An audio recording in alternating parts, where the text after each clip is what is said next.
हुजूर को रुला कर ही मानेंगे क्या?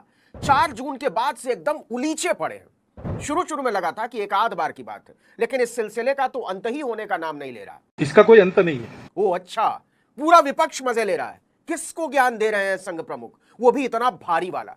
विकास पुरुष का जो लबादा टीवी चैनलों ने हुजूर पर लाद दिया था, उसकी अच्छे से धुलाई करने पर आमादा हुआ है मोहन भागवत कि आंखों पर बंधी हुई पट्टी उतारो। आपके पहले भी धुरंधर हुए हैं और आपके बाद भी होंगे। ये सब फर्जीवाड़ा छोड़िए कि आप पहले हैं और आखिरी भी। यहाँ तक विकास करना सोच के विकास किया, वहां गए, वहां पहुंचने के बाद दिखता है कि इसके भी आगे है। लेकिन कहानी ये नहीं है। मोहन भागवत ने सारे दलों के भ्रष्टाचारियों के लिए वॉशिंग मशीन चलाने वाले को सोडा डालकर खौलते हुए तसले में डाल दिया। पहले जब तक माँ जिंदा थी मुझे लगता था कि शायद बायोलॉजिकली मुझे जन्म दिया गया है। माँ के जाने के बाद मैं कन्विंस हो चुका हूँ कि परमात्मा ने मुझे भेजा है। ये ऊर्जा बायोलॉजिकल शरीर से नहीं मिली। महामानव, अलौकिक, सुपरमैन, पता नहीं क्या क्या बोले जा रहे थे। लेकिन इसके पहले एक ऐसा ज्ञान जिसके बारे में अभिमान वाले गढ़ जाएं या गढ़ गए होंगे। तो मनुष्य है लेकिन मानवता नहीं, इंसानियत नहीं है। वो मनुष्य बन जाए असली पहले। अब जनता पूछ रही है कि इशारा किसकी तरफ है? किसके भीतर इंसानियत नहीं है? किसको असली मनुष्य बन जाने का संदेश दे रहे हैं आरएसएस चीफ? कहने को तो मोहन भागवत संघ के 9 प्रशिक्षु स्वयंसेवकों के सवालों का जवाब दे रहे थे, लेकिन लगता है कि असल में उनका निशाना कहीं और ही था कि कहीं तो रुको। वहां जाने के बाद उसको लगता है लेकिन मनुष्य से कोई होते अति मानव, सुपरमैन कहते, सुपरमैन। मोहन भागवत बखिया उधेड़े हुए थे, लेकिन किसकी? यही वो सवाल है जिस पर सारा जमाना मजे ले रहा है।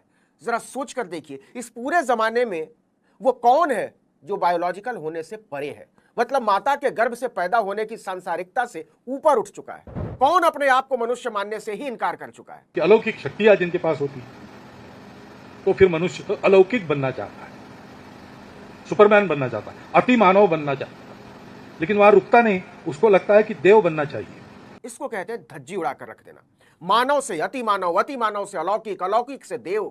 तो क्या हुजूर देव से भी आगे जानने के ख्वाहिशमंद लगते हैं?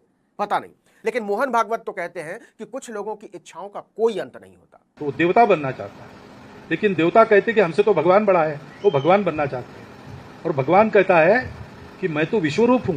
बोले तो विश्वगुरु। नहीं नहीं नहीं नहीं नहीं, विश्वगुरु तो देवता और भगवान से छोटा हुआ ना। संसार स्वामी कैसा शब्द रहेगा? अच्छा हाँ, विश्वगुरु से याद आया, मोदी जी ने फिर से एक कांड कर दिया है। ये नाले की गैस से चाय बनाने और बादलों से सैटेलाइट को चकमा देने से भी आगे वाला कांड है। हंसिएगा मत, ताजा ज्ञान मार्केट में साइबर सिक्योरिटी को लेकर आया है।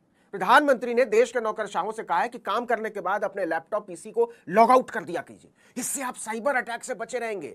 न्यूज 18 में छपी एक रिपोर्ट के मुताबिक पीएम मोदी ने कहा है कि क्या आप दिन भर के काम के बाद अपने आईटी सिस्टम से लॉग आउट करते हैं? मैं तो करता हूं। यह साइबर सुरक्षा के लिए महत्वपूर्ण है। मोदी ने अफसरों से कहा कि प्रत्येक कार्यालय में एक व्यक्ति को दिन के अंत में राउंड मारने के लिए रखा जा सकता है, जो ये चेक करे कि सभी सिस्टम लॉग आउट हुए हैं या नहीं। अब लोग कह रहे हैं कि यार, इस आदमी के पास ऐसी बेसिर पैर की बातें आती कहां से हैं? ऐसा भारी ज्ञान तो व्हाट्सएप यूनिवर्सिटी वाले भी नहीं गिराते। किसी ने लिखा कि यार, ये आदमी सच में अवतारी है, सच में इंडिया वालों को एकदम से उल्लू समझता है। साइबर सिक्योरिटी और कंप्यूटर ऑफ करने का जो रिश्ता मोदी जी ने निकाला है ना, उस पर पूरी दुनिया हो करके हंस रही होगी। इंडिया वालों ने क्या छांट कर नगीना चुना है, वो भी तीसरी बार, और इसको वो विकास कहते हैं। हमेशा और थोड़ा बाकी रहता ही है। बाकी रहता है ना भागवत जी, यहां तो एकदम खाली लगता है, लेकिन मोहन भागवत यहां भी खेल कर जाते हैं। वो बाकी और खाली दोनों को विकास से जोड़ देते हैं कि विकास का कोई अंत नहीं है। बाहर का विकास भी, अंदर का विकास भी, दोनों का कोई अंत नहीं है। मतलब ऐसा नहीं है कि एक बार एंटायर पॉलिटिकल साइंस में डिग्री ले ली तो बस आगे कुछ करना ही नहीं है, पढ़ना ही नहीं है, जानना ही नहीं है, सब संपूर्ण हो गया, विद्वान हो गए, आपके आगे कोई है ही नहीं। ऐसा सोचेंगे तो नाले की गैस से चाय बनाने लगेंगे, बादलों से सैटेलाइट मैपिंग को छुपाने लगेंगे और लैपटॉप बंद करने को साइबर सिक्योरिटी से जोड़ने लगेंगे। पढ़ाई सतत चलनी चाहिए, स्वास्थ्य की चिंता सतत करनी पड़ती है, ये सारे सतत करने के काम है, इनका अंत नहीं है। तो आगे क्या होने जा रहा है? इस सवाल का जवाब जितना बाहर वालों को चाहिए, उससे कहीं ज्यादा अंदर वालों को चाहिए। एक व्यक्ति की जिदों के इर्द गिर्द विकास का जो पैमाना गढ़ा गया है, उसके आगे क्या है? आगे बढ़ने का कोई अंत होता है क्या? इतना आगे जिसका कोई छोर नहीं, जहां पूर्णता ही मर्यादा हो, सीमाओं की डोर नहीं। विकास एक ऐसी चीज है।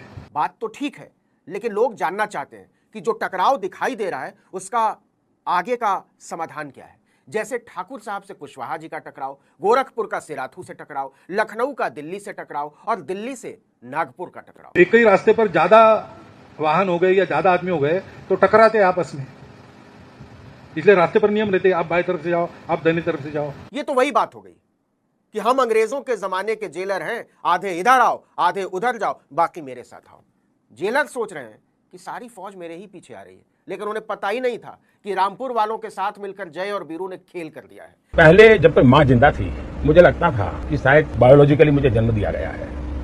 माँ के जाने के बाद मैं कन्विंस हो चुका कि परमात्मा ने मुझे भेजा है। ये ऊर्जा बायोलॉजिकल शरीर से नहीं मिली। इसका कोई अंत नहीं है, आगे बढ़ने का कोई अंत होता है क्या?